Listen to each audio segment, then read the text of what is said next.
கர்த்தருக்கு ஸ்தோத்திரம். எடுத்து வாசிப்போம். யோவான் எழுதின சுவிசேஷம் 16வது அதிகாரம் 33வது வார்த்தை. யோவான் எழுதின சுவிசேஷம் 16வது அதிகாரம் 33வது வார்த்தையை, என்னிடத்தில் உங்களுக்கு சமாதானம் உண்டாயிருக்கும் பொருட்டு இவைகளை உங்களுக்கு சொன்னேன். உலகத்தில் உங்களுக்கு உபத்திரவம் உண்டு, ஆனாலும் திடன் கொள்ளுங்கள், நான் உலகத்தை ஜெயித்தேன் என்று சொன்னார். அல்லேலூயா. ஆமென். பிரியமான தேவனுடைய பிள்ளைகளே, உங்களை யாவரையும் நான் மீண்டும் வரப்போகிற கர்த்தரும் ரட்சகருமாயிருக்கிற நம்முடைய ஆண்டவராகிய இயேசு கிறிஸ்துவின் இன்ப நாமத்தினாலே நான் உங்களை வாழ்த்தி வரவேற்கிறேன். இந்த வாசித்த வேத பகுதியில நமக்கு நன்கு பரிச்சயமான, நன்கு தெரிந்த, நாம் பலமுறை கேட்ட, வாசித்து அறிந்திருக்கிற ஒரு வேத பகுதி இது.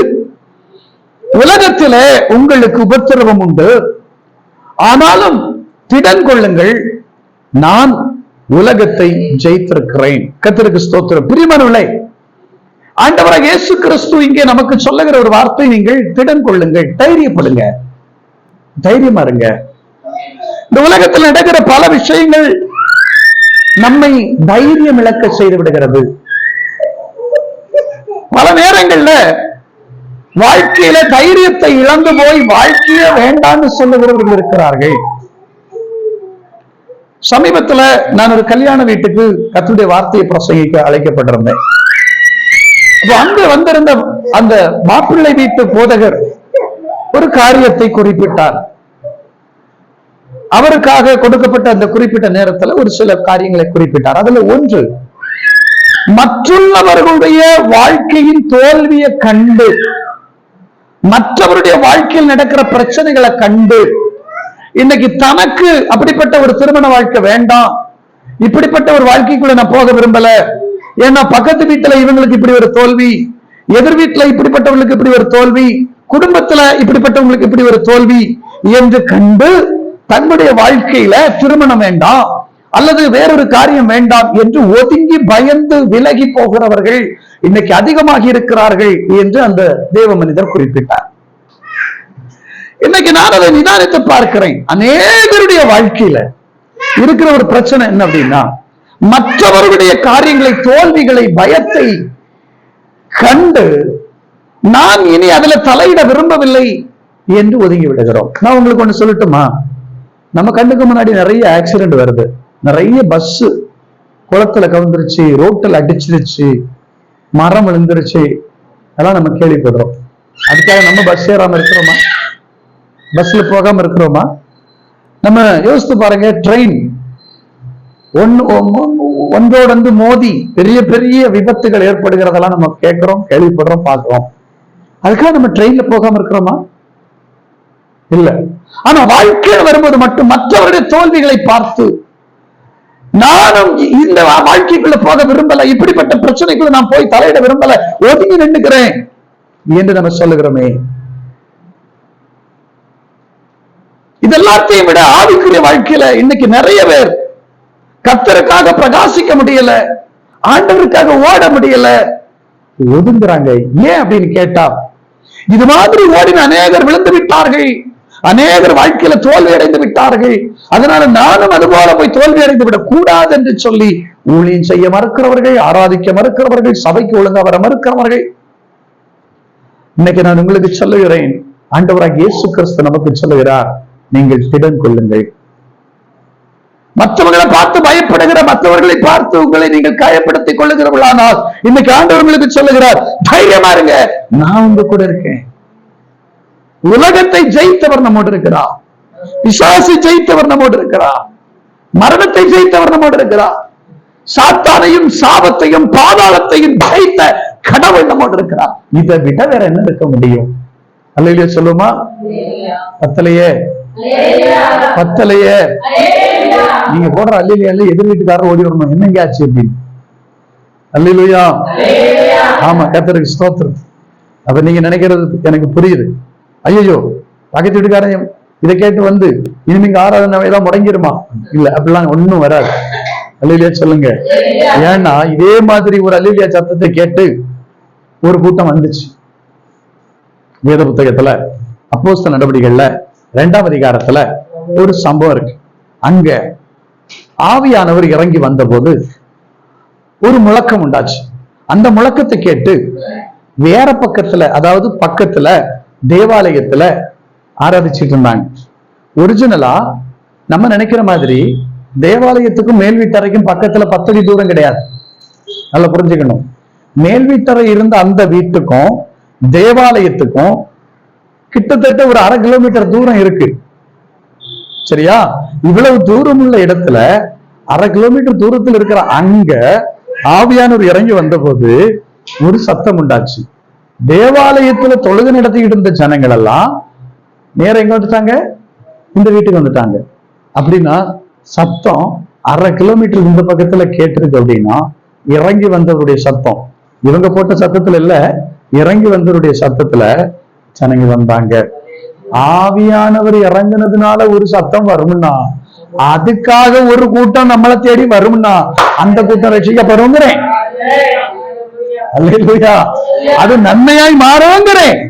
எத்தனை பேருக்கு புரிஞ்சிச்சு? ஆமை, கர்த்தருக்கு ஸ்தோத்திரம்.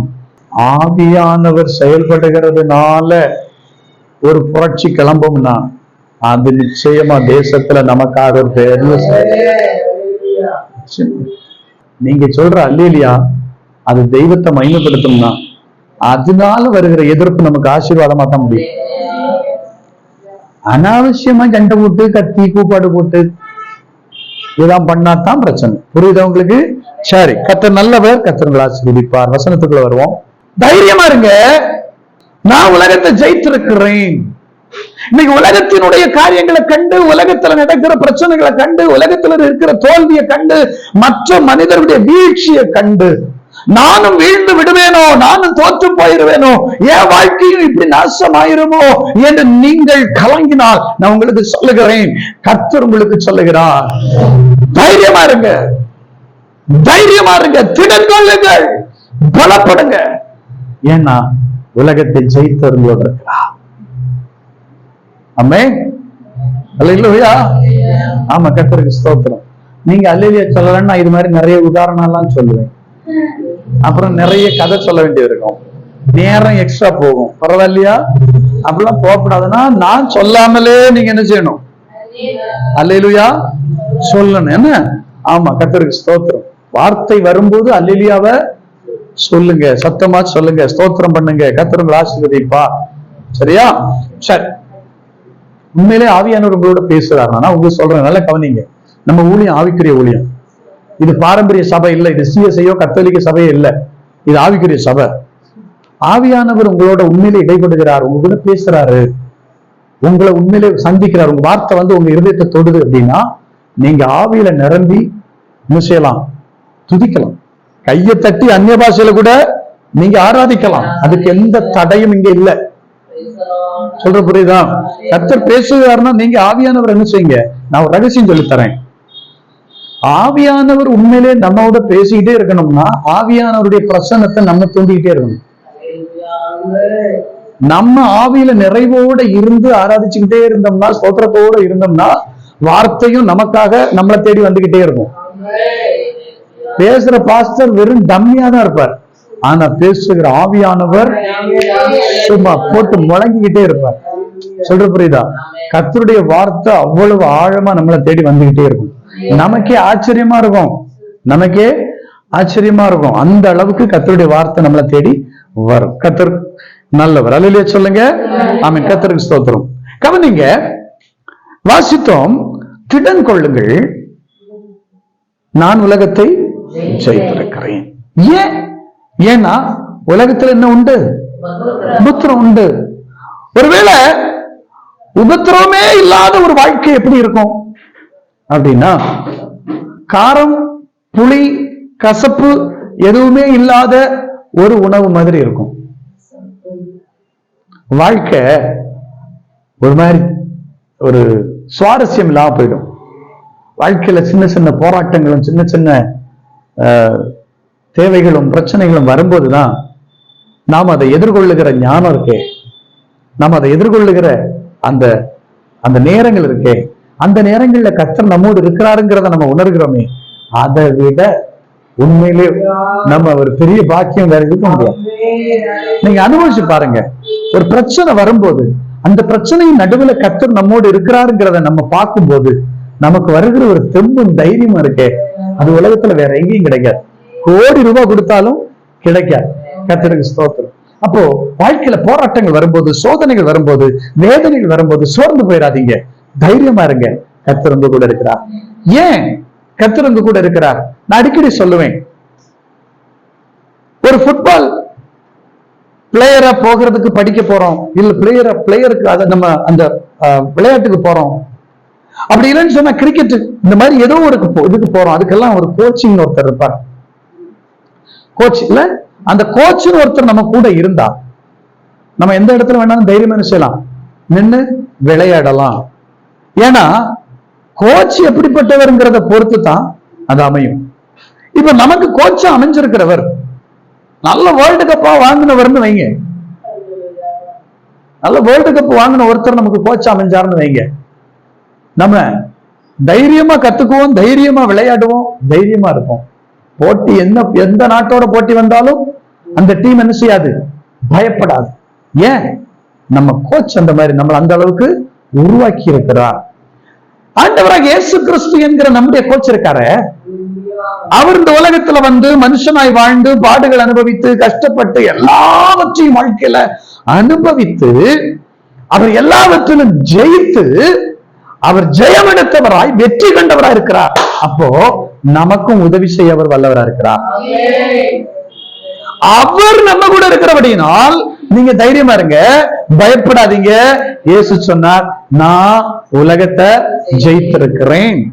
அப்ப என்னால ஜெயிக்க முடியலையே, பயப்படாதீங்க, இயேசு ஜெயித்திருக்கிறார். ஜெயித்தவர் நம்மோடு இருக்கிறார். ஜெயித்தவர் நம்மோடு இருக்கிறபடினால் நாமும் இந்த உலகத்தை ஜெயிக்க முடியும். நமக்கும் ஜெயிக்க கர்த்தர் உதவி செய்வார். ஆமென் சொல்லுங்க பார்க்கலாம். கர்த்தருக்கு ஸ்தோத்திரம். சமீபத்துல நான் ஒரு வீடியோ பார்த்தேன். ஒரு குழந்தை, அந்த குழந்தை ஒருவேளை நான் நினைக்கிறேன் சரியான பூரண வளர்ச்சி இல்லை அப்படின்னு நினைக்கிறேன். அந்த குழந்தை சரீர ரீதியாக மன ரீதியாக பூரண வளர்ச்சி இல்லாத ஒரு குழந்தை. ஆனா அந்த குழந்தை ஓட்டப்பந்தயத்துல ஓடுது. அந்த குழந்தை ஓடும் போது அந்த குழந்தையினுடைய தாய் அந்த குழந்தைய கையை தட்டி கூடவே ஓடுறத நான் பார்த்தேன். இந்த தாய் கூடவே கையை தட்டி உற்சாகப்படுத்திக்கிட்டு அந்த குழந்தைய அப்படியே நல்ல என்கரேஜ் பண்ணிட்டே வரும்போது அந்த குழந்தையால பெருசா ஓட முடியல. ஆனா அந்த குழந்தை அவ்வளவு வேகமா அப்படியே அந்த கையை அப்படி ஆட்டிக்கிட்டே வேகமா ஓடி வந்து அந்த கோட்டை தொடுறத நான் அந்த வீடியோல பார்த்தேன். அந்த இடத்துல நான் என்ன பார்த்தேன் தெரியுமா? ஜெயிச்சது அந்த குழந்தை இல்ல, அந்த குழந்தைய உற்சாகப்படுத்தின அந்த தாய். அல்லேலூயா சொல்லுங்களேன். ஆமா, கர்த்தருக்கு ஸ்தோத்திரம். நாம இந்த உலகத்துல ஜெயிக்கிறோம்னா நாம இல்லைங்க, நம்மை ஜெயிக்க வைத்து அழகு பார்க்கிற ஆண்டவர் தான் இங்க ஜெயித்து கொண்டிருக்கிறார். ஆண்டவர் நம்ம வாழ்க்கையில ஜெயிக்க இடம் கொடுத்து பாருங்க, நம்ம எல்லாவற்றிலும் ஜெயித்து கொண்டே இருக்கும். அல்லேலூயா, கர்த்தருக்கு ஸ்தோத்திரம். அப்ப இந்த உலகத்தை நாம ஜெயிக்கணும், நாம இந்த உலகத்தை ஜெயிக்கணும். திடன் கொள்ளுங்க, நான் உலகத்தை ஜெயிச்சேன் அப்படின்னு ஆண்டவர் சொல்லியிருக்கிறார். அவர் நம்ம கூட இருந்து நமக்கு உதவி செய்ய வல்லவரா இருக்கிறார். அப்ப நாம என்ன செய்யணும்?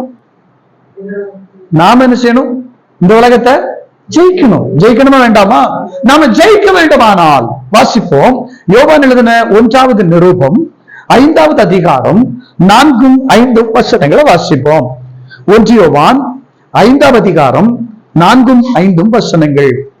தேவனால் பிறப்பதெல்லாம் உலகத்தை ஜெயிக்கும், நம்முடைய விசுவாசமே உலகத்தை ஜெயிக்கிற ஜெயம்.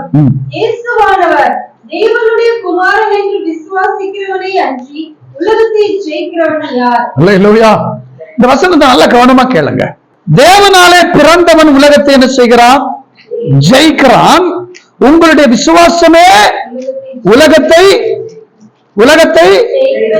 ஜெயிக்கிற ஜெயம். அல்லேலூயா.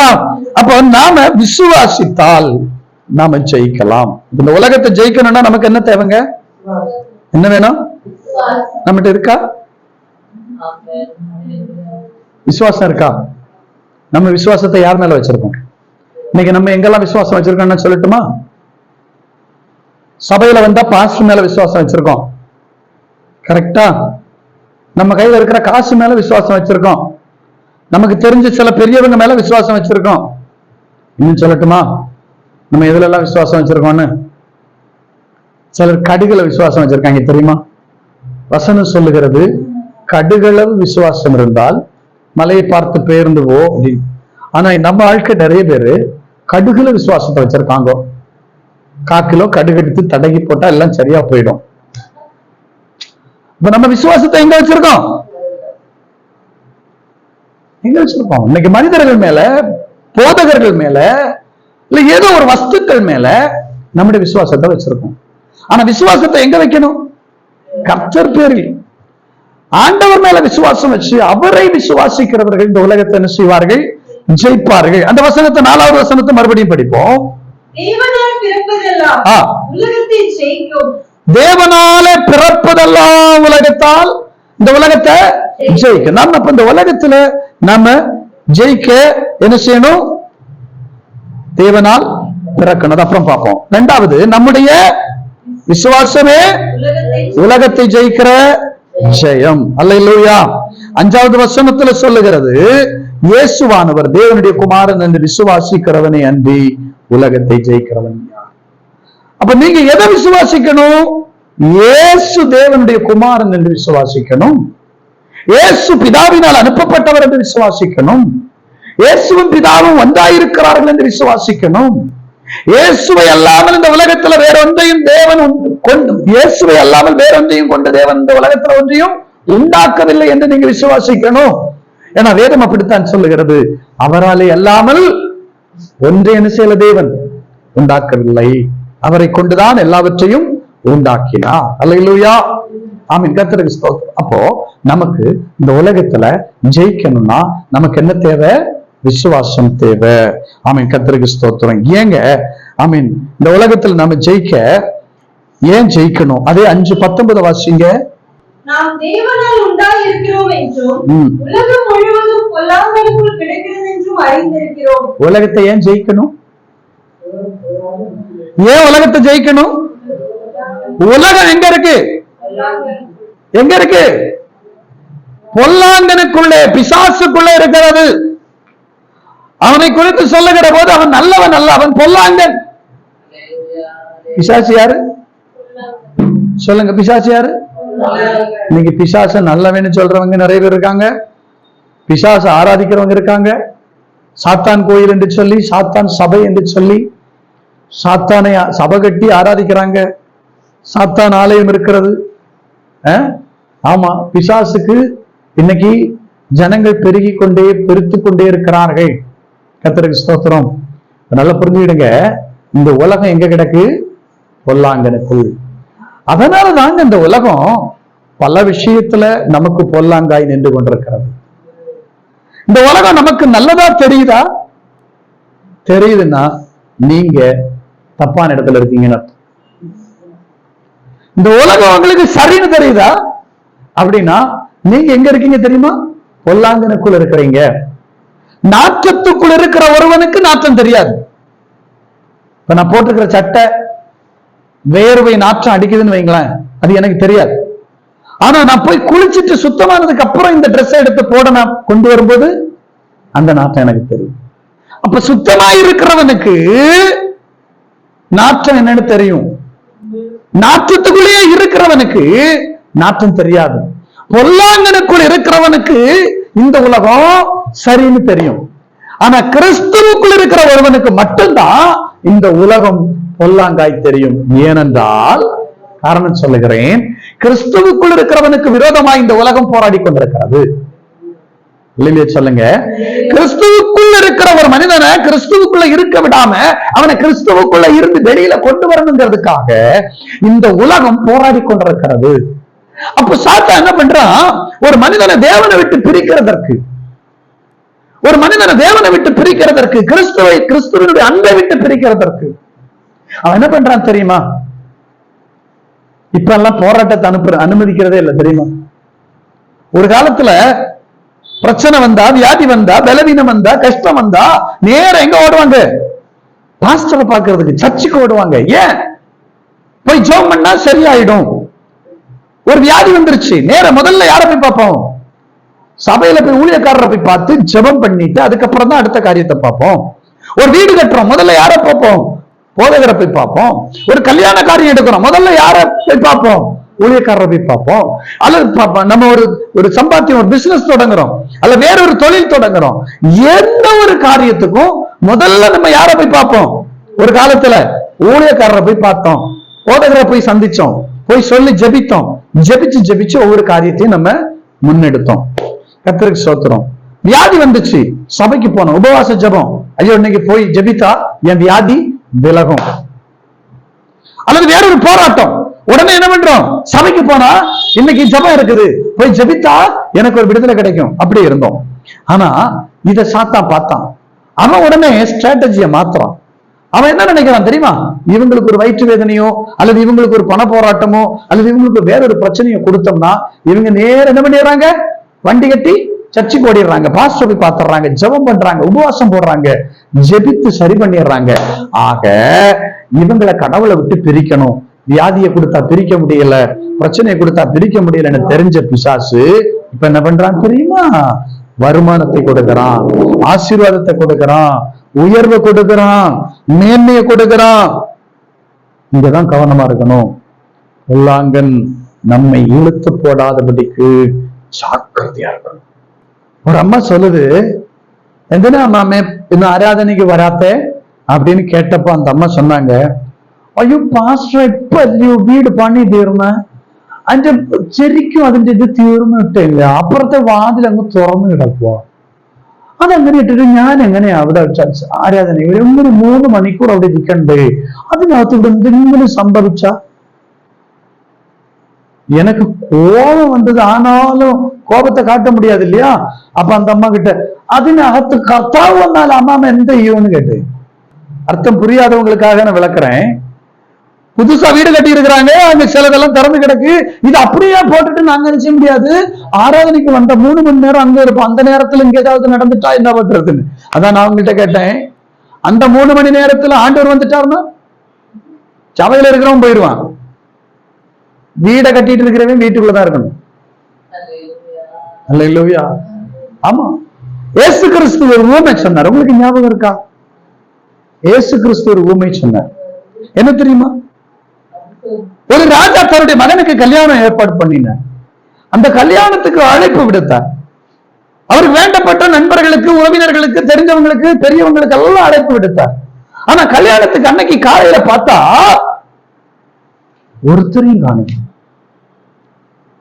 வேலைக்காரனை கூப்பிட்டு, எப்பா என்னன்னு போய் கேட்டு பாரு, ஒருத்தரையும் காணும், கல்யாண நேரம் ஆச்சு, போய் விசாரின்னு கேட்டா ஒவ்வொருத்தரும் ஒவ்வொரு பதில் சொன்னான். ஒருத்தன் சொன்னா, நான் இப்பதான் கல்யாணம் பண்ணிருக்கேன், பொண்டாட்டியை கூட்டிட்டு மெரினா வரைக்கும் போலான்னு இருக்கிறேன். எப்படி? வீட்டம்மாவை கூட்டிட்டு மகாபலிபுரம் வரைக்கும் போலான்னு இருக்கிறேன். கல்யாணம் ஆகுறதுல நல்ல விஷயம்தான், ஆராதனை முடங்கிக்கிட்டு அங்க போன இங்க போனேன்னா வெளுத்துருவேன், வெளுத்து. ஒருத்தன் சொன்னா, நான் 2 ஏறு மாடு வாங்கி இருக்கேன், அதை கொண்டு போய் டெஸ்ட் பண்ணணும். உனக்கு டெஸ்ட் பண்ண வேற நாளே இல்ல பாரு. ஆராதனைக்கு வராம நான் மாட்டை கொண்டு என்ன பண்ண போறேன்? டெஸ்ட் எடுக்க போறேன், ஓட்டி பார்க்கணுமா மாட்டை. நம்ம அப்படிதானே வீட்டுல ஏதோ ஒண்ணு வாங்கி வச்சுக்கிட்டு, வண்டி வாங்கியிருக்கேன், கார் வாங்கியிருக்கேன், அல்லது வீட்டுல மிருகங்கள் இருக்கு, பறவைகள் இருக்கு, அல்லது பிள்ளைகள் இருக்காங்க, ஊர்ல இருந்து சொந்தக்காரங்க வந்திருக்காங்க. என்னைய பொறுத்தவரையில சொந்தக்காரன் வீட்டுக்கு வந்தா வந்த சொந்தக்காரனை நேர கூட்டிட்டு சர்ச்சுக்கு போறேன். சண்டே சர்ச்சுக்கு வந்துரு, ஆராதனை அட்டன் பண்ணிட்டு அதுக்கப்புறம் விருந்து சாப்பாடெல்லாம் வச்சா போதும். அப்படி மட்டும் நீங்க மாறி பாருங்க, உங்களுக்காக பரலோகம் நின்று யுத்தம் பண்ணும். அப்படி ஒரு வைராக்கியம் உள்ளவராய் மாறணும். நீங்க அப்படி மாறிட்டீங்கன்னா ஞாயிற்றுக்கிழமை அன்னைக்கு ஒரு சொந்தக்காரனும் உங்க வீட்டுக்கு வரவே மாட்டான். அவன் சொல்லிடுவான், ஏட்டி அவ வீட்டுக்கு ஞாயிற்றுக்கிழமை மட்டும் போவாத, போனா தண்ணி கூட தர மாட்டான், அவ காலையில கிளம்பி சர்ச்சுக்கு ஓடிடுவான். இவங்க சர்ச்சுக்கு போயிடுவாங்க, அதனால நமக்கு அங்க போனா நம்ம தான் போய் சும்மா உட்காந்துருக்கணும், வரமாட்டான். இல்ல, வர்றவனுக்கு தெரியும் அங்க போனா அவங்க நம்மளையும் கூட்டிகிட்டே சர்ச்சுக்கு போயிடுவாங்க அப்படின்னு தெரிஞ்சா சர்ச்சுக்கு போகணும் ஆர்வம் உள்ளவன் சொல்லுவான். அங்க போய் அவங்க கூட நம்மளும் சேர்ந்து ஆராதிச்சுக்கிட்டு அதுக்கப்புறம் மற்ற காரியங்களை பார்ப்போம். அவங்களுக்கு முன்மாதிரியா மாறுங்க. ஆனா நம்ம சின்ன சின்ன விஷயங்களை காரணம் காட்டி சின்ன சின்ன விஷயங்களை பெருசுப்படுத்தி ஆராதனை மடக்குகிறோம், ஆண்டவரை விட்டுறோம், கடவுளை விட்டு தூரமா நின்றுகிட்டு இருக்கிறோம். இங்க ஒவ்வொருத்தன் ஆண்டவருக்கு, அந்த எஜமானனுக்கு ஒவ்வொரு சாக்கு போக்கு சொன்னானா, ஆனா அந்த எஜமான் அவங்க மேல கோபப்பட்டு அந்த கோபத்தை எப்படி தீர்த்தானு தெரியுமா? போடா, தெரு ஓரத்துல வழியருக்குல எவன் கிடந்தாலும் பிடிச்சிட்டு வாடா. அழைப்பு கொடுக்கப்பட்ட ஒருத்தனும் வரல. ஆனா எவனாவது கூப்பிட மாட்டாரா? இன்னைக்கு தான் ஒரு வேலை கிடைக்காது. அவன் எல்லாம் வேலைக்கு போகாதவன், கல்யாண வீட்டுக்கு வராத கேஸ், அது கல்யாணம் அந்த வழியருகளை உட்கார்ந்து இருந்த கேஸ் அன்னைக்கு அன்றாடம் காட்சி. எவனா வேலைக்கு கூப்பிட்டோம்னா போய் 4 காசு சம்பாதிச்சுட்டு வரலாம்னு தெருவோரமா வந்து ஊர் முக்கில நின்றுகிட்டு இருந்தவன், அவனை எல்லாம் போய் கூட்டிட்டு வந்து வாங்க இன்னைக்கு கல்யாணத்துக்கு வாங்க. நான் நினைக்கிறேன் பைபிள்ல இல்ல, நான் நினைக்கிறேன் அந்த தெருமுக்குல ஊர் முக்குல வழியர்கள நின்றுகிட்டு இருந்த அந்த குப்பரையும் சுப்பனையும் அந்த ராமசாமியும் அந்த யாக்கோ பிரதரையும் அந்த ராவட்டையும் போய் அந்த வேலைக்காரன் கூப்பிட்டான் பாருங்க. கூப்பிடும்போது நான் நினைக்கிறேன், என்ன பைபிள்ல இல்ல, உடனே நீங்க எங்க இருக்குன்னு கேட்டுறக்கூடாது, சரியா? ஆமா, ஒருவேளை அவர் கூப்பிட்டுருப்பாரு, ஐயா கல்யாணத்துக்கு வந்தீங்கன்னா உனக்கு 200 ரூபாய் சம்பளம் கிடைக்கும். இன்னைக்கு சபைக்கு நம்ம ஆளுக்கு அப்படித்தானே கூப்பிடுறாங்க. சபைக்கு வந்தீங்கன்னா சாப்பாடு கிடைக்கும். எங்க சபைக்கு வந்தீங்கன்னா உங்களுக்கு என்ன கிடைக்கும்? இதை விட ஒரு படி மேல போய் ஒரு கூட்டம் எப்படி கூப்பிடுது தெரியுமா? எங்க சபைக்கு வந்தீங்கன்னா எங்க பாஸ்டர் உங்க வீடு கட்டுறதுக்கு கக்கூசு கட்டுறதுக்கு பணம் தருவார். நான் சொல்றேன், அந்த வேலைக்காரங்க எப்படி கூப்பிட்டுருப்பாங்க தெரியுமா? எங்க எஜமானன் உங்களை தேவையை சந்திப்பார். அவன் சொல்லியிருப்பார், சார் எங்களுக்கு நல்ல ட்ரெஸ் இல்ல, வாயா உனக்கு ட்ரெஸ் நாங்க அங்க ரெடி பண்றோம். ஐயோ மொய் கொடுக்கறதுக்கு எங்கிட்ட ஒண்ணால, நீ என்ன மொய் கொடுக்கறது, உனக்கு அவர் மொய் வைப்பாரு. வா, எல்லாம் கிளம்பி வந்தவனுக்கு எல்லாம் என்ன கொடுத்தாராம்? கல்யாண வஸ்திரம் கொடுத்தாராம். சொல்லுங்களேன், யோசித்து பாருங்க. இந்த வழியர்களையும் தெருவோரத்திலையும் கிடந்தவனெல்லாம் அழுக்கு சட்டையும் ஒரு டைப்பா உட்கார்ந்து இருந்தவன், காலையில வயக்காட்டுக்கு வேலைக்கு போறதுக்கு வரவன் எப்படி வந்திருப்பான்? டிப்டாப்பா ஷூட் போட்டா வந்திருப்பான். அது ஒரு டைப்பா வந்தவனை எல்லாம் கூட்டிட்டு வந்து எல்லாம் குளிக்க வச்சாங்களோ தெரியல, எல்லாத்துக்கு கல்யாண வஸ்திரம் தரிச்சு அத்தனை பேரையும் பார்க்க எப்படி இருந்திருப்பாங்க? யூனிஃபார்மா ஒரே மாதிரி அழகா இருந்திருக்குமா இல்லையா? அல்லேலூயா. அப்ப பாருங்க, அழைப்புக்கு ஆண்டவர் கூப்பிட்டா வந்துருங்க. அவர் கூப்பிட்ட இடத்துக்கு வந்தேன்னு வைங்க, உங்களை ஆண்டவர் அழகா உடுத்து வைத்து அழகு பாப்பா. உங்களை அழகு பார்க்கிறவர், உங்களை கோச்சிட்டு அழகு பார்க்கிறவர், உங்களை உடுத்து வைத்து அழகு பார்க்கிறவர், உங்களை ஆரோக்கியப்படுத்தி அழகு பார்க்கிறவர், உங்களை ஆசீர்வதித்து அழகு பார்க்கிறவர், உங்களை உயர்த்தி வைத்து அழகு பார்க்கிறவர், உங்களை மேன்மைப்படுத்தி அழகு பார்க்கிறவர், உங்கள் தலைமுறைகளை உயர்த்தி அழகு பார்க்கிறவர். இன்னைக்கு நீங்க அலங்கோலமா இருக்கலாம், என் கர்த்தர்களை உயர்த்தி அழகு படுத்துவோம். உங்க தலைமுறைகளை ஆசீர்வதிக்கிறதுனால ஒரு பெரிய அலங்காரம் ஆகிறது. அல்லேலூயா. உயர்த்துகிறது. அல்லேலூயா. ஆமா, கர்த்தருக்கு ஸ்தோத்திரம். அப்போ இந்த உலகம் பொல்லாங்கனுக்குள் கிடக்கிறபடியினால் கடவுளோட நெருங்க விடாம ஏதோ ஒண்ணு கொண்டு வந்து நம்மளை மயக்கி ஆண்டவரோட நெருங்க விடாம தடுத்து கொண்டிருக்கிறது. அதனால இந்த உலகத்தை நம்ம ஜெயித்தே ஆகணும். ஜெயிக்கணும்னா நமக்கு விசுவாசம் தேவை. அல்லேலூயா. ஆமென். கர்த்தருக்கு ஸ்தோத்திரம். யார் உலகத்தை ஜெயிப்பார்கள்? இன்னைக்கு ஒரே ஒரு பாயிண்ட் தான் நான் இன்னைக்கு பேச போறேன். நிறைய பேசணும். கர்த்தர் அனுமதித்தால் அடுத்த வாரம் நான் உங்களோட பேசுவேன். எடுத்து வாசிப்போம். யோவான் எழுதின அதே 1 நிருபம் 5ஆம் அதிகாரம் 18வது வார்த்தையை எடுத்து வாசிப்போம். தேவனால் பிறந்த எவனும் பாவம் செய்யான் என்று அறிந்திருக்கிறோம். தேவனால் பிறந்த எவனும் பாவம் செய்யான் என்று அறிந்திருக்கிறோம். தேவனால் பிறந்தவன் தன்னை காக்கிறான். தேவனால் பிறந்தவன் தன்னை காக்கிறான். பொல்லாங்கன் அவனை தொடான். பொல்லாங்கன். அப்போ பொல்லாங்கனை ஜெயிக்க வேண்டுமானால், பொல்லாங்கன் நம்மை தொடக்கூடாது என்றால், பொல்லாதவன் நம்மை வழிவிலக செய்யக்கூடாது என்றால், பொல்லாதவன் நம்மளை இழுத்து கீழே போட்டுறக் கூடாது, கடவுளுக்கும் நமக்கு நடுவில் இருக்கிற உறவை கெடுத்துடக் கூடாது என்றால், பக்தன் பவுல் சொல்லுகிறார் ரோமர் 8 உபத்திரவமோ பசியோ பட்டினியோ நாசமோசமோ வருங்காரியமோ நிகழ்காரியமோ என்ன வேணாலும் வந்தாலும் கிறிஸ்துவின் அன்பை விட்டு நம்மை பிரிப்பவன் யார்? இந்த ஒருத்தன் சவால் விட்டு வருகிறான், நான் இருக்கேன் அப்படின்னு. யாரு? பிசாசானவன், பொல்லாங்கன். அவன் மார்த்தட்டி கொண்டு வருகிறான். நான் பாரு எவ்வளவு ஈஸியா தள்ளி விட்டுறேன் பாரு இந்த அம்மாவை, எவ்வளவு ஈஸியா. சிலரை நாசுக்கா அடிச்சா நச்சுன்னு வந்துருவாங்க. அந்த மாதிரி எல்லாம் சாத்தான். அவன் தந்திரம் உள்ளவன். வசனம் சொல்லுது பிசாசானவன் தந்திரம் உள்ளவன். அவன் தந்திரமா உங்களை அடிச்சிருவான். உங்களை எங்க அடிச்சா கடவுளை விட்டு பிரிக்க முடியும்னு சாத்தானுக்கு தெரியும். அல்லேலூயா. ஆமா, நீங்க கிறிஸ்துவ விட்டுக்கிட்டு வேற எங்க உங்க மனசை வச்சாலும் பிசாசு இழுத்துக்கொள்ளப்படும். நீங்களும் கிறிஸ்துவம் விலகாம இருக்கணுமா?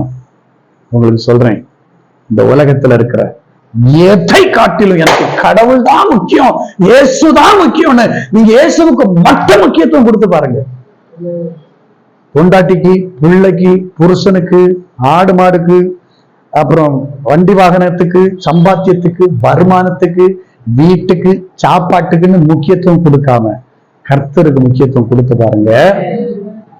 பிசாசு உங்களை இழுக்க வந்தால் உங்களை பிரிக்க முடியாது. ஏன் தெரியுமா? நான் ஒண்ணு சொல்லி தரட்டுமா? கர்த்தர் உங்களை நேசிக்கிறபடினால் அவர் உங்களை தம்முடைய வலது கரத்துல வரைந்து வைத்தார். ஒருத்தர் கையில வரைஞ்சு வச்சிருக்கிற ஒன்ன பறிக்க முடியுமான்னா முடியாதுங்க. பறிக்கணும்னா அழிக்கணுங்க. இல்லையா? புடிச்சு வச்சிருந்தா கூட ஏதாவது ஒண்ணு பண்ணி புடிங்கிடலாம். வரைஞ்சு வச்சிருக்கிறத எப்படிங்க எடுக்க முடியும்? அப்படி எடுக்கணும்னா அழிக்கணுங்க. கர்த்தருடைய கையை பிடிச்சு ஒருத்தன் அழிச்சிருவானா? ஆமா, கையை திறந்து பார்க்கும் போதெல்லாம் நீங்க தானே தெரிவீங்க. ஆமென். அப்ப ஆண்டவர் உங்களை அவருடைய வலது கையில, அவர் தம்முடைய கையில உங்களை வரைஞ்சு வச்சிருக்காரு. ஆனா நீங்க இன்னும் அவரோடு இணையாம, அவரோடு நெருங்காம, அவருக்காக உங்க வாழ்க்கையை அர்ப்பணிக்காம, ஏதோ உலகத்தினுடைய ஏதோ காரியங்களுக்காக, வருமானத்துக்காக, பணத்துக்காக, சொந்த பந்தங்களுக்காக, உறவுகளுக்காக, அல்லது வேற எந்த ஒரு காரியத்துக்காகவும் நீங்க உங்க மனசை விட்டு கொடுத்தா ஈஸியா உங்களை பிசாசு இழுத்து நச்சுன்னு வரும். அதுக்கு இடம் கொடுத்துடக்கூடாது.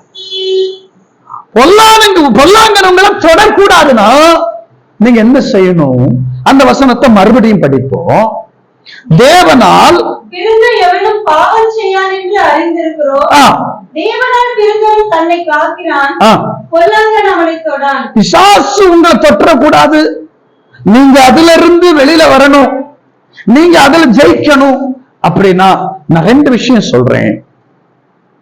ஒண்ணு, நீங்கள் தேவனால் பிறந்திருக்க வேண்டும். யாரா இருக்கணும்? அந்த வசனத்தை மறுபடியும் படிப்போம். தேவனால் பிறந்த எவனும் பாவம் செய்யான் என்று அறிந்திருக்கிறோம். தேவனால் பிறந்தவன் தன்னை காக்கிறான், பொல்லாங்கன் அவனை தொடான். கவனிங்க, தேவனால் பிறந்தவனை பொல்லாங்கன் தொடான். யார தொட மாட்டான்? தேவனால் பிறந்தவனை. தேவனால் பிறந்தவன் என்றால் வசனத்தால், தேவாவியினால், விசுவாசத்தால், கிருபையினால் கிறிஸ்துவுக்குள் பிறந்தவர்கள். ஆமென். தேவனால் பிறந்தவர்கள் அத்தனை பேரும் அநாதி தீர்மானத்தின்படி அழைக்கப்பட்டவர்கள். தேவனால் பிறந்தவர்கள் என்பவர்கள் உலக தோற்றத்துக்கு முன்னே முன்குறிக்கப்பட்டவர்கள். நீங்களும் நானும் நேத்து பெஞ்ச மலையில இன்னைக்கு முளைச்ச காளான் கிடையாது. உங்களையோ என்னையோ ஒருவேளை யாரும் அப்படி சொன்னா சொல்லிட்டு போகணும். ஆனா நான் சொல்றேன், நீங்க அப்படி கிடையாது. ஏன்னா நீங்க தேவனால் உலக தோற்றத்துக்கு முன்னே முன்குறிக்கப்பட்டவர்கள். அதனாலதான் நீங்கள் தேவனால் பிறந்திருக்கிறீர்கள். நீங்கள் தேவனால் பிறந்தவர்கள். அப்ப தேவனால் பிறந்தவனை பிசாசு செய்ய முடியாது. ஆனா ஒரு சிக்கல், நான் தேவனாலும் பிறந்திருக்கேன், என்னைய ஒண்ணும் பண்ண முடியாதுன்னு நினைச்சீங்கன்னா அங்க ஒரு கிடுக்குப்பிடி வச்சிருக்கார். என்ன வச்சிருக்கார்? தேவனால் பிறந்தவன் என்ன செய்யான்? நான் பாவம் செஞ்சுக்கிட்டு நானும் தேவனால் பிறந்தவன். நிறைய பேர் அப்படித்தான் இன்னைக்கு ரட்சிக்கப்பட்டிருக்கிறோம், ஞானஸ்நானம் எடுத்திருக்கிறோம், ஆனா செய்யக்கூடாததெல்லாம் செஞ்சுட்டு இருப்போம். ரட்சிக்கப்பட்டிருக்கிறோம், ஞானஸ்நானம் எடுத்திருக்கிறோம், கெட்ட வார்த்தை பேசுறது. ரட்சிக்கப்பட்டிருக்கிறோம், ஞானஸ்நானம் எடுத்திருக்கிறோம், சபிக்கிறது. ரட்சிக்கப்பட்டிருக்கிறோம், ஞானஸ்நானம் எடுத்திருக்கிறோம், ஆனா பொறாமை, எரிச்சல், வைராக்கியம், விரோதம். சொந்த சகோதரன்கிட்ட பேச்சு இல்ல, சொந்த சகோதரன்கிட்ட அன்பு இல்ல. அதுவும் சொந்த சகோதரன் ஊழியக்காரனா இருக்கான், அந்த ஊழியக்காரன்ட்டே அன்பு இல்லையே, நீ எப்படி ரட்சிக்கப்படாத சகோதரனை நேசிப்ப? உன் சகோதரன் விசுவாசி, உன் சகோதரன் ஊழியம் செய்யறான். அப்படி இருக்கும்போது உன் சகோதரன் ஊழியம் செய்யறவனையே உன்னால மன்னிக்க முடியலையே, ஊழியம் செய்யற உன் சகோதரனையே உன்னால நேசிக்க முடியலையே. ஒருவேளை ரட்சிக்கப்படாத சொந்தக்காரனா இருந்தா நான் அவங்களை மன்னிப்பேன். இது உண்மையா? இது உண்மையா? சொல்லுங்க. சொந்த சகோதரனை நேசிக்காத நீயா அந்நியனை நேசிக்கிறேன்னு சொல்ற? சொல்லுங்க. நான் ஊழியக்காரன், என் தம்பி ஊழியக்காரன், என் தம்பி ஒரு தப்பு பண்ணிட்டான், என்னால அவனை மன்னிக்க முடியல, மறக்க முடியல. ஆனா பாவியில வர்ற யாரோ ஒருத்தராகிய உங்களை பார்த்து நான் ஐயோ சோத்திரே சோத்திரச்சிட்டேன், நான் உங்களை ரொம்ப நேசிக்கிறேன், கர்த்தர் ஆசீர்வதிப்பார். நீங்க செய்த பாவத்தை எல்லாம் நான் கண்டுக்கிறதே கிடையாது அப்படின்னு என்ன அர்த்தம் தெரியுமா? உங்களால எனக்கு வருமானம் வருது, அதனால நீங்க என்ன பண்ணாலும் நான் பண்றது இல்ல, கண்டுக்கிறது இல்ல. ஆனா அவனை நான் மன்னிக்க மாட்டேன். சேலாமா? தேவனால் பிறந்தவன் செய்வானா? நீங்க யாரால் பிறந்தவங்க? எந்த காலத்திலும் எந்த காரணத்தை கொண்டும் யாரையும் பகைக்காதீங்க, யாரையும் வெறுக்காதீங்க, யாரையும் மன்னிக்க கற்றுக்கொள்ளுங்க, யாரையும் நேசிக்க கற்றுக்கொள்ளுங்க, எல்லாரிடத்திலையும் அன்பா இருங்க. அல்லேலூயா. முதல்ல மனுஷனுக்கு அன்பாருங்க, முதல்ல மனுஷனை நேசிங்க, அதுக்கப்புறம் ஆடு மாடு கோழி எல்லாம். ஃபர்ஸ்ட் தேவனை நேசிங்க, அதுக்கு அடுத்தது தேவனால் படைக்கப்பட்ட தேவ ரூபத்தின்படி தேவ சாயலின்படி படைக்கப்பட்ட மனுஷனை நேசிங்க, அதுக்கு அப்புறம் மற்றதெல்லாம். ஏன்னா இவைகள் எல்லாம் மனிதனுக்காக கொடுக்கப்பட்டவைகள், மனுஷன் இவைகளுக்காக கொடுக்கப்பட்டவைகள் அல்ல. நல்லா புரிஞ்சுக்கணும். ஆடு மாடும் கோழியும் வண்டியும் காரும் வீடும் இதெல்லாம் மனுஷனுக்கு கொடுக்கப்பட்டது, இவைகளுக்காக மனுஷன் படைக்கப்படவில்லை. அப்போ இவைகளை காட்டிலும் நீங்களும் நானும் விசேஷித்தவர்கள். அல்லேலூயா. வஸ்திரத்தை காட்டிலும் உடையை காட்டிலும் மனிதன் விசேஷமானவன், ஆகாரத்தை காட்டிலும் மனுஷன் விசேஷமானவன். அப்ப நீங்கள் நானும் விசேஷமாய் படைக்கப்பட்டிருக்கிறோம். சங்கீதம் 139:10 இப்படி சொல்லுகிறார், நீர் எங்களை அதிசயமாய் பிரமிக்கத்தக்க விதத்துல நீர் என்ன செய்திருக்கிறீர்? அதிசயமாய் உண்டாக்கி இருக்கிறீர். நம்மெல்லாம் சாதாரணமா உண்டாக்கப்பட்டவன் அல்ல, பிரமிக்கத்தக்க விதத்தில் அதிசயமாய் உண்டாக்கப்பட்டவர்கள். அப்போ நாம் தேவனால் பிறந்தவர்கள். நம்மை பிசாசு தொடக்கூடாதுன்னா நாம என்ன செய்யக்கூடாது? பாவம் பாவம் என்று எதெல்லாம் தெரிகிறதோ அதை தயவு செய்து செய்யாதீங்க. அல்லேலூயா. ஒரு வசனம் உண்டு தெரியுமா? அதாவது உனக்கு உதவி செய்ய திராணி இருக்கும் போது அதை செய்யத்தக்கவர்களுக்கு செய்யாம போனால், எனக்கு உதவி செய்ய திராணி இருக்குங்க, ஆனா எனக்கு திராணி இருந்தும் அதுக்கு தகுதியான ஒருவர் என்கிட்ட வரும்போது நான் உங்களுக்கு உதவி செய்யலைன்னா அது பாவம். நான் விளக்க விரும்பல. என்ன விளக்குனா வேண்டாம். அப்புறம் பாஸ்டர் யாரையோ குத்திட்டு இருக்காருன்னு எனக்கு இருக்கு இந்த வம்பு. நான் யாரை பத்தி பேச விரும்பல, கர்த்தரை மட்டும் பேச விரும்புறேன். உங்களையும் என்னையும் சீர்படுத்தின பத்தாதா? ஆமேன். ஆமா, எனக்கு உதவி செய்ய திராணி இருக்கும் போது, எனக்கு 5000 ரூபாய்க்கு கோட்டன் சட்டை எடுக்க வசதி இருக்கும் போது, என் பக்கத்துல ஒருத்தன் துணி இல்லாம இருக்கிறான், அவனுக்கு ஒரு 200 ரூபாய்க்கு துணி எடுத்து கொடுக்க, இல்ல ஒரு 500 ரூபாய்க்கு துணி எடுத்து கொடுக்காம நான் 5000 ரூபாய்க்கு துணி கொடுத்தேன்னு வைங்களேன், அந்த வஸ்திரத்துக்கு பேரு அலங்காரம் இல்ல, பாவத்தை தரித்து கொண்டிருக்கிறேன். நான் சொல்ற எத்தனை பேருக்கு புரியுது? என் பக்கத்து வீட்டுல ஒருத்தன் 500 ரூபாய்க்கு கூட நல்ல துணி உடுக்க வசதி இல்லாம அவன் தவிக்கும் போது நான் அவனுக்கு குறைந்தபட்சம் ஒரு 500 ரூபாய்க்காவது ஒரு ட்ரெஸ் எடுத்து கொடுக்காம நான் 5000 ரூபாய்க்கு நான் எடுத்து மாட்டிக்கிட்டு ஜிகிஜிக்குன்னு வந்தேனா, ஆண்டவர் சொல்லுவார், நீ வஸ்திரம் தரிக்கலப்பா, நீ பாவத்தை தரித்திருக்கிறாய். செய்யத்தக்கவர்களுக்கு செய்யாமல் போனால் பாவம். பாவிகள் தேவனுடைய ராஜ்யத்துல சுதந்திரிக்க முடியாது. அப்ப நீங்க பரலோக ராஜ்யத்துக்கு போகணும்னா பாவத்துக்கு இடம் கொடுக்காதீங்க. அநீதி எல்லாம் பாவமே. எதெல்லாம் அநீதியா தெரியுதோ தயவு செய்து, நீதிக்கு எதிராக அத்தனை அநீதி தாங்க. எது அநீதி? எதெல்லாம் நீதியோ அதுக்கு எதிரானது அத்தனையும் அநீதி. அநீதி அத்தனையும் பாவம். நான் சொல்றேன், நீங்க பஞ்சாயத்து ஆபீஸ் போறீங்க, அல்லது தாலுகா ஆபீஸ் போறீங்க, இந்த தாலுகா ஆபீஸ்ல உங்களுக்கு ஒரு சர்டிபிகேட் வாங்கணும். சரியா? நீங்க 10 நாளைக்கு முன்னாடியே போயிருக்கணும். ஆனா உங்களுக்கு அறிவிப்பு 10 நாளைக்கு முன்னாடியே கொடுத்தாச்சு. நீங்க 10 நாளா உங்க சொந்த வேலையெல்லாம் பார்த்துட்டு கடைசி டேட்டுக்கு முந்தின நாள் போறீங்க. உதாரணம் சொல்றேன். கடைசி டேட்டுக்கு முந்தின நாள் போறீங்க. அந்த தாலுகா ஆபீஸ்ல உங்களுக்கு தெரிஞ்ச ஒரு சொந்தக்காரனோ இல்ல ஒரு ஊர்காரனோ இல்ல உங்களுக்கு கூட படிச்சவனோ யாரோ ஒருத்தர் உங்களுக்கு தெரிஞ்ச ஒருத்தங்க இருக்கான். அந்த நேரம் நீங்க அங்க போறீங்க. அங்க நீங்க போறது லேட்டா, போனது டேட் லேட்டு. 10 நாளைக்கு முன்னாடி போயிருக்கணும், 10 நாள் லேட்டா போறீங்க. அதுவும் இல்லாம போன அன்னைக்கும் காலையில 7 மணிக்கே போயிருக்கணும் அல்லது 8 மணிக்கே போயிருக்கணும். போனது மத்தியானம் 12 மணிக்கு. எல்லாத்துலயும் லேட்டு. நீங்க போய் என்ன பண்றீங்க தெரியுமா? காலையில 7 மணிக்கும் 8 மணிக்கும் வந்து கியூல அத்தனை பேர் வரிசையில் நின்றுட்டு இருப்பான். நீங்க என்ன பண்றீங்க?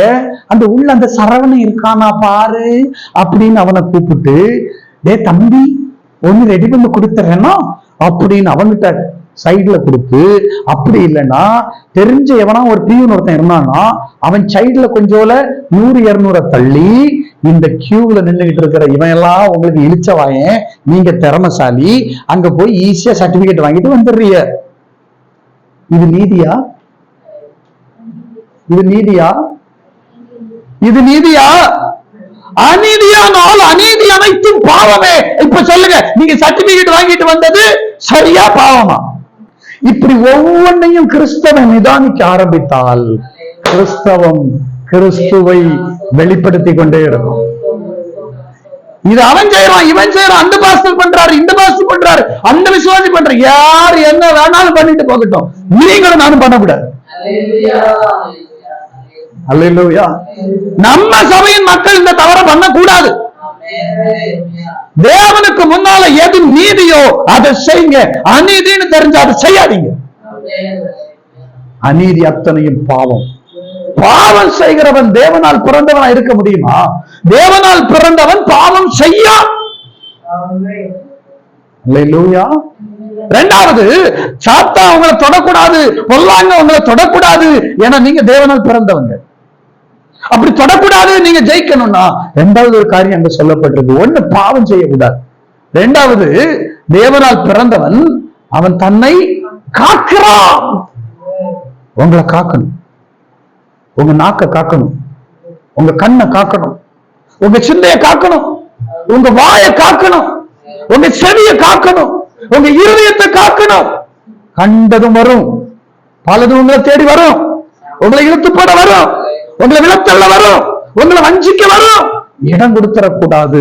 நீங்க உங்களை காக்கணும், உங்க பரிசுத்தத்தை காக்கணும். கர்த்தருக்கு ஸ்தோத்திரம். உங்க உண்மையை காக்கணும், உங்க நீதியை காக்கணும், உங்களை நீங்க காக்கணும். உங்களுக்குள் இருக்கிற கிறிஸ்துவை நீங்க காக்கணும். நான் சொல்றேன், உங்களுக்குள் இருக்கிற கிறிஸ்துவை நீங்க காத்தா உங்களை கிறிஸ்து காப்பார். அது என்னங்க கிறிஸ்துவ நாங்க காக்கிறது? உங்களுக்குள்ள இருக்கிற கிறிஸ்து உங்களை விட்டு வெளியில போகாதபடி நீங்க உங்களை காத்துக்கொண்டால் உங்களோடு இருக்கிற கிறிஸ்து உங்களை எல்லாவற்றிலும் காத்துக்கொள்வார். அல்லேலூயா. அப்படியானால் தேவனால் பிறந்தவன் பாவம் செய்யான். இரண்டாவது, தேவனால் பிறந்தவன் தன்னை காக்கிறான். நீங்க வேலை செய்யற இடத்துல பாவம் செய்யறதுக்கும் தீமை செய்யறதுக்கும் அநியாயம் பண்றதுக்கும் வாய்ப்புகள் வரும். படிக்கிற இடத்துல பாவத்துக்கும் தீமைக்கும் வாய்ப்புகள் வரும். உங்க தொழில் வியாபாரங்கள்ல தீமையும் பாவம் செய்யறதுக்கு வாய்ப்புகள் வரும். ஆனா அந்த இடத்துல நீங்க உங்களை காத்துக்கொள்ளணும். உங்களை நீங்க காத்துக்கொள்ளணும். எப்படி காத்துக்கொள்ளணும் தெரியுமா? நான் யாரு? நான் தேவனால் பிறந்தவன், நான் தேவ பிள்ளை, நான் தப்பு செய்தேன். அல்லேலூயா, அல்லேலூயா. நான் சொல்றேன், ஊருக்கு கலெக்டருங்க, கலெக்டருடைய பையன் ஊருக்குள்ள ஊதாரியா தெரியறான்னு வைங்க, ஊர்ல இருக்கிற எல்லாரும் என்ன சொல்லுவாங்க? கலெக்டரோட பையன் இப்படி அயோக்கியத்தனம் பண்ணிட்டு இருக்கான். அப்ப அந்த பையன் என்ன செய்யும்? அந்த பையனுக்கு அந்த பெற்றவங்க என்ன சொல்லி கொடுப்பாங்க? டேய், ஊருக்குள்ள என் பேரை எடுக்காத. அந்த அப்பா சொல்லுவாரா? டேய், ஊருக்குள்ள என் பேரை எடுத்துறாத சொல்லுவாரா? அப்போ ஊருக்குள்ள அந்த பையன் தப்பு பண்ணுவானா? ஏன்? நான் தப்பு பண்ணா எங்க அப்பா பேர் கெட்டது, நான் தப்பு பண்ணா எங்க அப்பா பேர் டேமேஜ் ஆயிடும். அப்ப எங்க அப்பாவுக்கு பேர் கெட்ட கூடாதுன்னா நான் தப்பு பண்ணாம என்ன காத்து கொள்ளணும். நண்பர்கள் மத்தியில் இருக்கும்போது தவறுகள் வரும். உங்களுக்கு தெரியுமா, யோபுடைய பிள்ளைகள் 10 பிள்ளைங்க, 7 பயலுக, 3 பொம்பளை பிள்ளைங்க. இந்த 10 பிள்ளைகளும் தினம் ஒரு சகோதரர் வீட்டுல என்ன செய்வாங்க, கூடுவாங்க. எப்படி? தினம் அதை எடுத்து வாசிங்க, யோபுவின் புஸ்தகம். அவன் குமாரர் அவரவன் தந்தன் நாளிலே தந்தன் வீட்டிலே விருந்து செய்து தங்கள் 3 சகோதரிகளை தங்களுடைய போதனை பண்ணும்படி அழைத்தார். சரி, இப்ப விருந்து தொடர்ந்து எத்தனை நாள் நடக்கும்? கரெக்டா கணக்கு சொல்லுங்க பாப்போம். இந்த அம்மாவுக்கு ஒரு கைத்தட்டு கொடுங்க. அட கைத்தட்டு கொடுங்க. அந்த அம்மாவுக்கு எத்தனை நாள் நடக்கும் சொல்லுங்க. ஏன்? சகோதரர்கள் மொத்தம் எத்தனை பேரு? 7 பேரு. சகோதரர்கள் வீட்டுல தான் விருந்து. சகோதரிகள் விருந்துக்கு அழைக்கப்படுவார்கள். புரியுதா? புரியுதா? அப்ப சகோதரர்கள் 7 பேர். ஒரு வாரத்துக்கு எத்தனை நாள்? 7 நாள் விருந்து. 7 நாளும் அண்ணன் தம்பி 7 பேர் வீட்டுல விருந்து. ஆனா தங்கச்சிங்க சகோதரிகள் 3 பேரும் 7 வீட்டுக்கும் டெய்லி. அந்த பிள்ளைகளை கல்யாணம் பண்ண பயிலுக்கு பாக்கியவான்கள் இல்ல. இந்த 7 பேர் வீட்டுல 7 நாள், வாரத்துல 7 நாளும் விருந்துதான். 10 பேர் இருக்காங்க. நம்ம பொதுவா என்ன நினைப்போம்னா 10 பேர் வீட்டுல 10 நாள் விருந்து கிடையாது. 7 பேர் வீட்டுல தான் விருந்து, 7 நாள் விருந்து. ஆனா எத்தனை பேர் கொண்டாடுவாங்க? 10 பேர் கொண்டாடுவாங்க. இப்போ விருந்து கொண்டாடும் போது யாராவது வந்து யோபு கிட்ட, என்னனே இந்த நடுப்பையன் வீட்டுல நேற்றுக்கு விருந்து கொண்டாடி பயங்கரமா வேற மாதிரி எல்லாம் பண்ணானுங்க, பயங்கரமா வித்தியாசமான சவுண்ட் எல்லாம் கேட்டுச்சு, என்னனே பிள்ளைகளை எப்படியானே வளர்ப்ப, கொஞ்சம் பார்த்து சொல்லி வேணே, உன் பிள்ளைங்க பொம்பளை பிள்ளைகள்லாம் எவ்வளவு அழகா இருக்கு, அதுக்கெல்லாம் தண்ணியை போட்டு இப்படி கிடந்து ஆடிட்டு கிடக்கு, என்னனே இப்படியானே ஊர் சுத்த விடுற பிள்ளைகள. நிறைய பேர் பிள்ளைகளுக்கு என்னன்னா, அம்மா அப்பா எங்களை கண்டிஷன் பண்றாங்க, எங்களை கண்டிஷன் பண்றாங்க.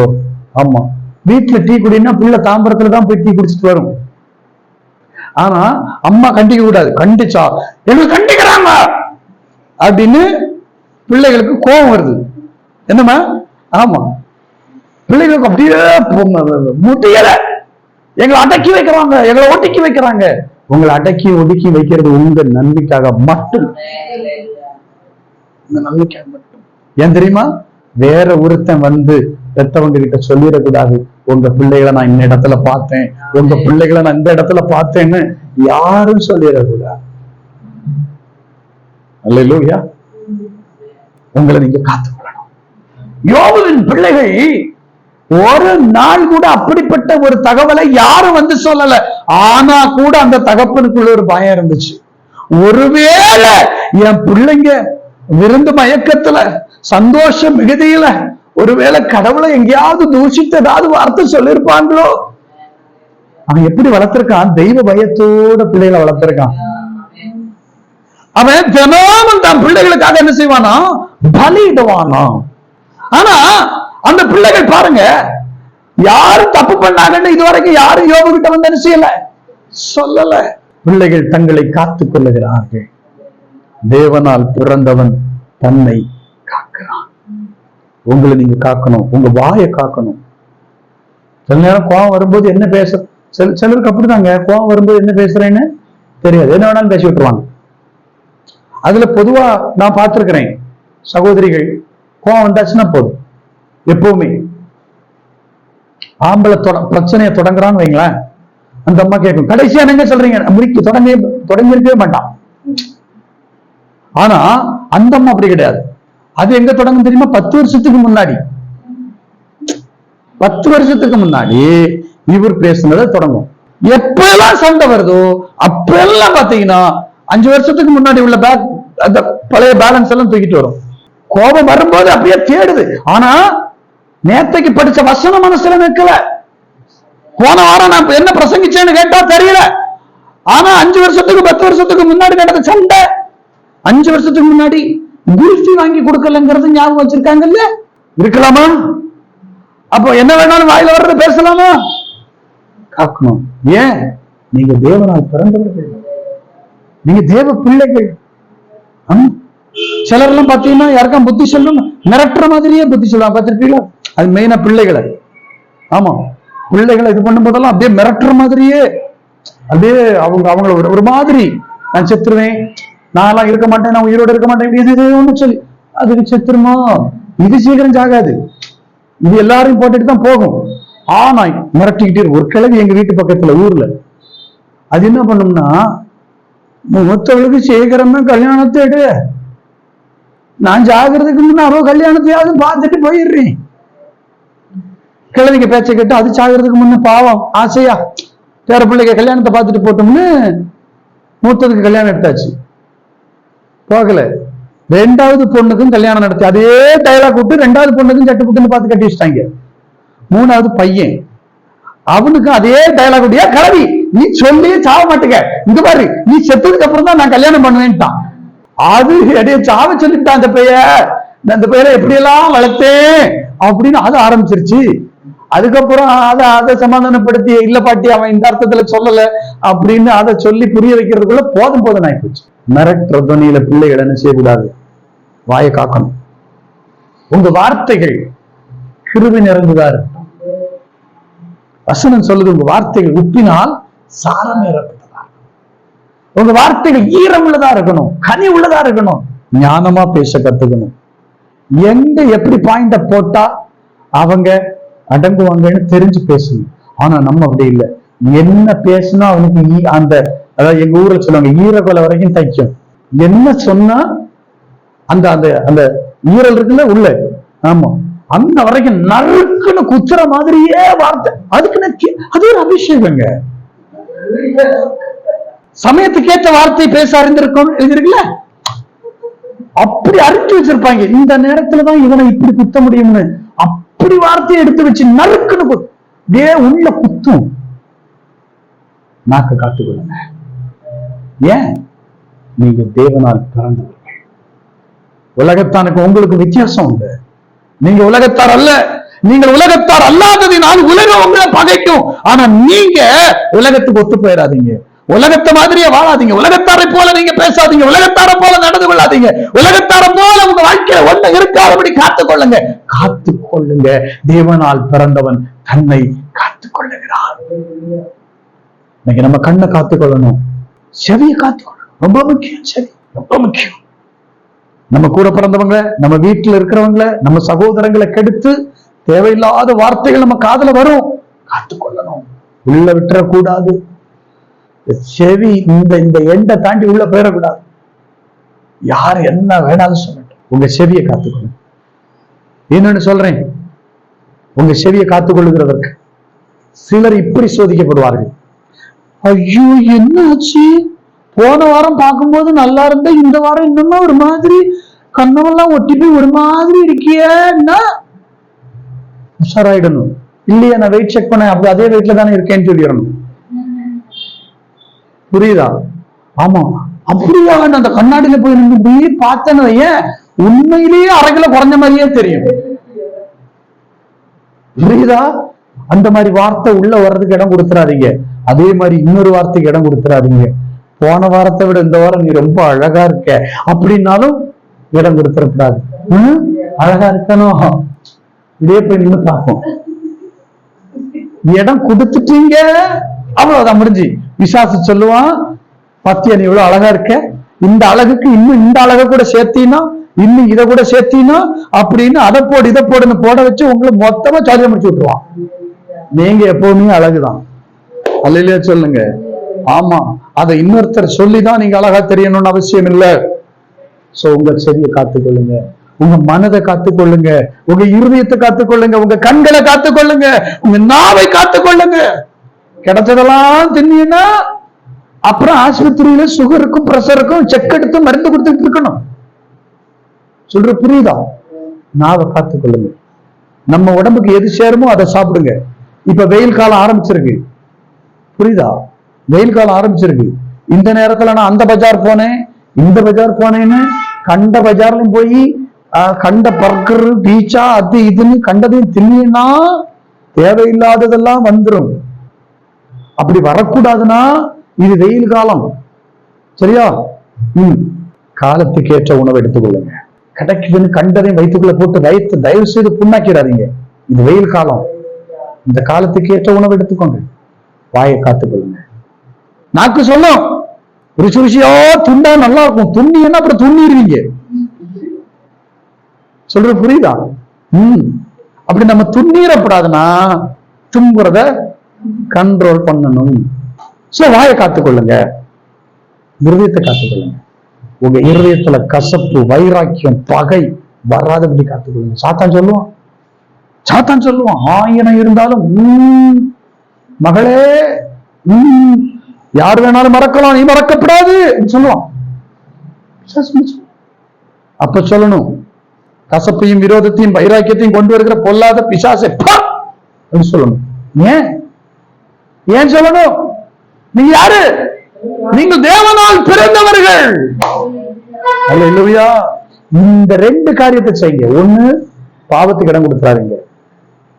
2, உங்களை காத்துக்கொள்ளுங்க. இந்த 2ஐயும் செய்யுங்க. பொல்லாங்கனவங்களை தொட மாட்டான்.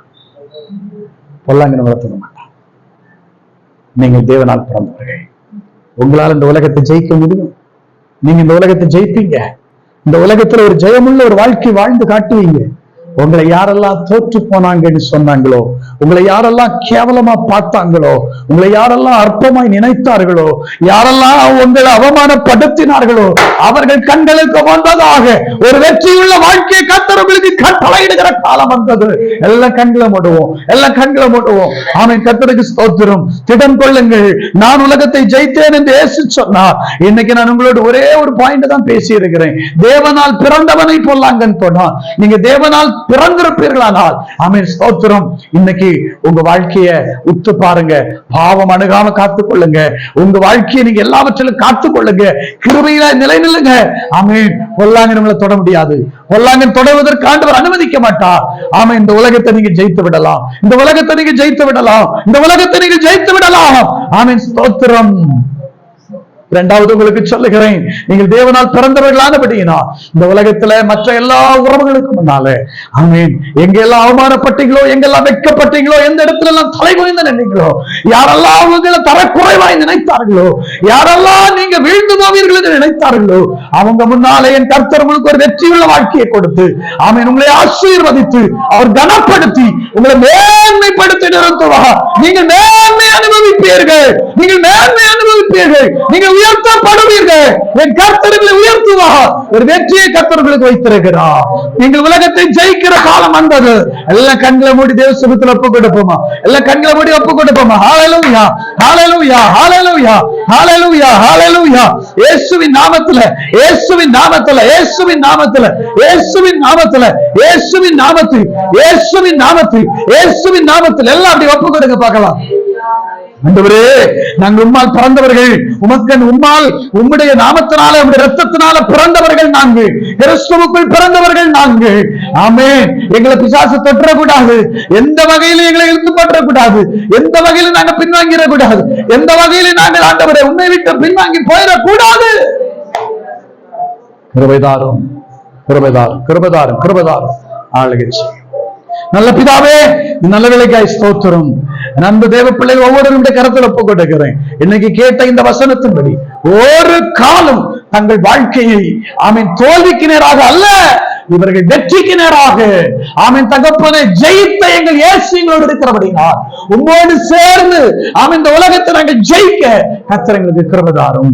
அப்பா, தோற்று போய் விடுவோம் என்று சொன்னவர்களுக்கு முன்னால, நாங்கள் விழுந்து போவோம் என்று சொன்னவர்களுக்கு முன்னால, வெட்கப்படுத்தி அவமானப்படுத்தி கேவலப்படுத்தினவர்களுக்கு முன்னால, எங்க வீழ்ச்சியை பார்த்து கொண்டிருக்கிறவர்களுக்கு முன்னால, எங்களுடைய தோல்வியை எதிர்நோக்கி கொண்டிருக்கிறவர்களுக்கு கண்களுக்கு முன்பதாக ஆமீன் இது ஒரு வெற்றியுள்ள வாழ்க்கையை, ஒரு வெற்றியுள்ள உயர்வை, ஒரு வெற்றியுள்ள ஆமீன் ஒரு நிலையை கர்த்தர்களுக்கு கட்டளையிடுவீராக, ஆசீர்வதிப்பீராக. ஆமீன். இந்த வார்த்தையினால் உங்க பிள்ளைகளை ஆசீர்வதிப்பதற்காக நன்றி. உங்க பிள்ளைகளை காத்துக்கொள்ளும், கிருபையில மறைத்துக் கொள்ளும். துதிக நமையும் எல்லாம் ஒருவருக்கே இயேசுவின் மூலம் ஜெபிக்கிறோம் ஜெபங்களும் நல்ல பிதாவே. ஆமென்.